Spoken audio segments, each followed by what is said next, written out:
Hello friend, একটা প্রশ্ন করি। ইহলোক আর পরলোকের মধ্যে পার্থক্য কোথায় বলো তো?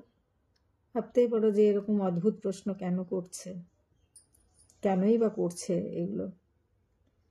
না, আমি এমনি জিজ্ঞাসা করছি পার্থক্যটা কোথায়। সবার জানা আছে, তাও জিজ্ঞাসা করছি। পার্থক্য হচ্ছে একটা জায়গাতেই আছে, সেটাও বললাম, নিঃশ্বাসের।